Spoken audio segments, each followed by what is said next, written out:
1918 সাল ভারত তখন ব্রিটিশ শাসনের অধীনে।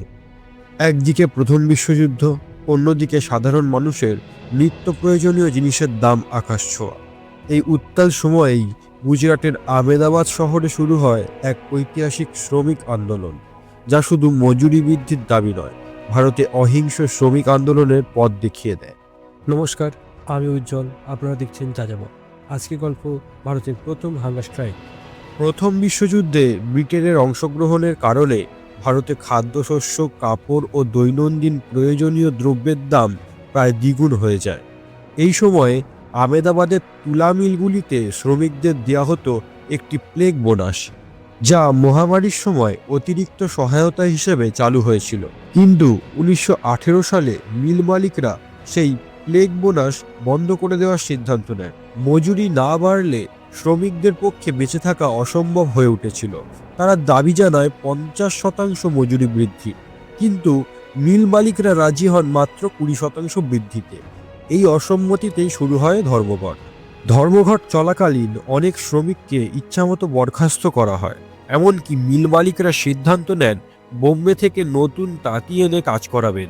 এর ফলে শ্রমিকদের মধ্যে আতঙ্ক ও ক্ষোভ আরও বেড়ে যায়।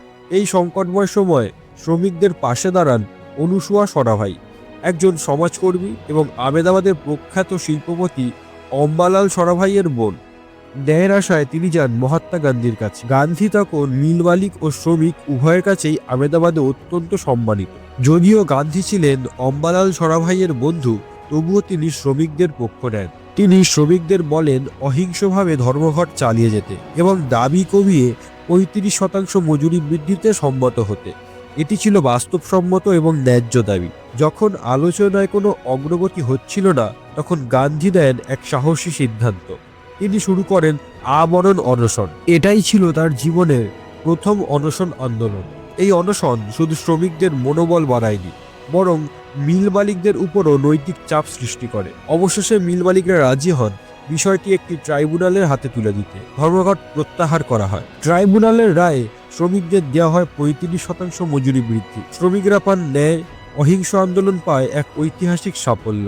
এই আন্দোলন প্রমাণ করে অহিংসা দুর্বলতা নয়, নৈতিক শক্তি সবচেয়ে বড় শক্তি। 1920 সালে অনুসুয়া সরাভাই প্রতিষ্ঠা করেন আহমেদাবাদ টেক্সটাইল লেবার অ্যাসোসিয়েশন, যা ভারতে সংগঠিত শ্রমিক আন্দোলনের ভিত্তি গড়ে তোলে। আহমেদাবাদ মিল আন্দোলন ভারতের স্বাধীনতা সংগ্রামে এক নতুন দিশা দেখায়, যেখানে ন্যায়, সংযম, অহিংসাই সবচেয়ে বড় অস্ত্র।